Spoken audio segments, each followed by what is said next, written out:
So coming to the last part, अब देखो, अब हमने निकालना है आउट ऑफ बी, ठीक है। अब आउट निकालना है तो मैं यहाँ पर ही लिख रही हूँ B1, B2, B3, B4, B5।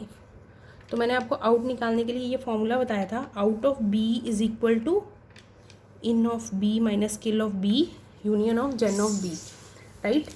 अब देखो यहाँ पर आपने बस इस फॉर्मूले में ये चीज़ें पुट कर देनी है, राइट। अब देखो आउट ऑफ B कैसे आएगा, B1 का इन था this 2 3 4 5 minus kill 3 4 5 union with जन D1 D2, ठीक है। तो पहले इसमें से माइनस कर देते हैं, 3 4 5 तो सीधा ही माइनस हो गए, 3 4 5 तो रह गया 2 यूनियन D1 D2, तो क्या आ जाएगा यहाँ पर D1, D2, ठीक है।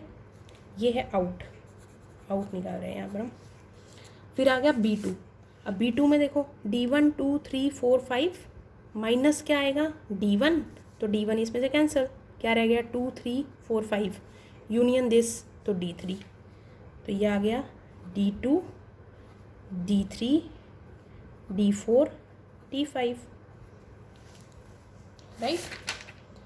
उसके बाद आ गया B3 में भी 2 3 4 5 माइनस 2 and 5 गया, तो क्या रह गया 3 4 यूनियन 4, तो ये आ गया D3, D4, right, D3, D4। अब B4 में आते हैं, 3 4 माइनस 2 4 4 गया, इस 2 को तो कंसीडर करेंगे नहीं क्योंकि किल को तो हम पूरा ही निकाल देते हैं, ठीक है।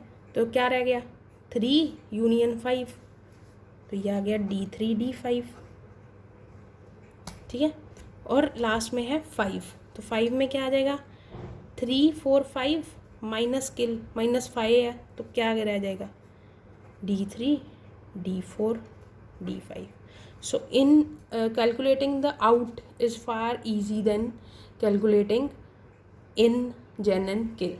बट इन आपको बहुत ध्यान से निकालना है, अगर आपका इन गलत है तो आपका आउट भी गलत होगा, और अगर आपका जेन और किल गलत है तो फिर आपका पूरा आंसर ही गलत होगा, राइट।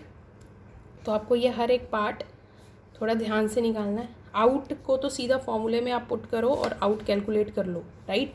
लेकिन ये जो आपको जेन किल और इन है ये बहुत ध्यान से निकालने हैं। आउट को भी वेरीफाई करने का एक तरीका होता है।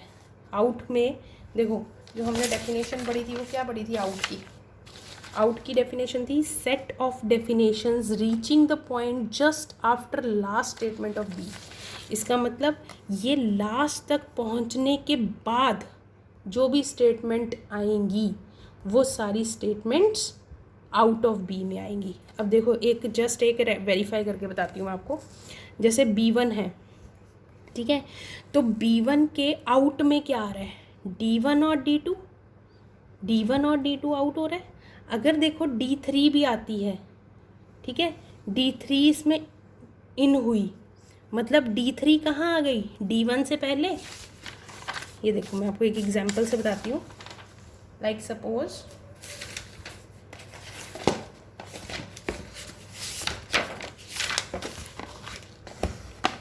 देखो वेरीफाई मैं करके बता रही हूँ, वैसे मतलब ये आप जस्ट फॉर योर कन्वीनियंस है, अदरवाइज़ आप डायरेक्टली उसमें फॉर्मूले में पुट कर दें तो आपके पास राइट आ जाएगा रिज़ल्ट, राइट। ये सिर्फ एक आपकी मीन्स थोड़ी कंफर्मेशन के लिए कि ऐसा ही रिज़ल्ट आता है या नहीं, अकॉर्डिंग टू द डेफिनेशन मैं आपको बताने लगी हूँ, राइट। ऐसा मेरे पास पड़ा हुआ है, ठीक है। अब देखो, अब स्टेटमेंट हमें डेफिनेशन ये कहती है, वो सेट ऑफ डेफिनेशन हमने लेनी है that are reaching the point just after the last statement of B, ठीक है। लास्ट स्टेटमेंट के बाद कौन सी एग्जिट हो रही हैं, आउट क्या होता है जो बाहर निकल रही हैं स्टेटमेंट्स, तो बाहर कौन सी जा रही हैं एक ब्लॉक से, वो स्टेटमेंट्स को हमने आउट लिखना है। अगर मैं B1 के आउट की बात करती हूँ, ठीक है, अब देखो सिंपल, मैं अभी ये वाला एरो नहीं देख रही हूँ, मैं सिर्फ ये एरो देख रही हूँ, इसके अकॉर्डिंग मेरी D1 भी बाहर जा रही है, D2 भी बाहर जा रही है। ये दोनों स्टेटमेंट्स मेरी कहाँ जा रही हैं B2 में, ठीक है। जब B2 के पास पहुंची मेरी स्टेटमेंट तो B2 ने जो D3 स्टेटमेंट थी उसको इन कहाँ कर दिया, इस B1 में। जब वो B1 में इन हुई तो आपने एक चीज़ पढ़ी होगी इन में कि इन की स्टेटमेंट फर्स्ट स्टेटमेंट से पहले आती है। तो फर्स्ट स्टेटमेंट से पहले, फर्स्ट स्टेटमेंट क्या थी यहाँ पर मेरी, D1 से पहले मेरी D3 आ चुकी है। तो जब यहाँ पर D3 मेरी D1 से पहले आ गई और D1 मेरी ऑलरेडी i = 2 है, अब कौन किसको किल करेगा, अब ये वाली स्टेटमेंट इस स्टेटमेंट को किल कर देगी। क्यों, क्योंकि ये से पहले आई है। तो जो पहले आई है स्टेटमेंट वो किल हो जाएगी, दूसरी कंसिडरेबल होगी। इसीलिए इसके आउट में क्या लिखा गया, D1 और D2, D1 D2 इससे आउट होंगी, ना कि D3। ये आप ये जो मैंने आपका आउट निकाला है, इसी तरीके से आप B2 B3 B4 B5 इन सब के ऐसे आउट कैलकुलेट कर सकते हो, इस तरीके से। ठीक है, आप वेरीफाई करने के लिए ये काम कर सकते हो, otherwise you can directly put that values in formula and get your result. So this was all about data flow graph, data flow analysis. So this was all about this. Thank you.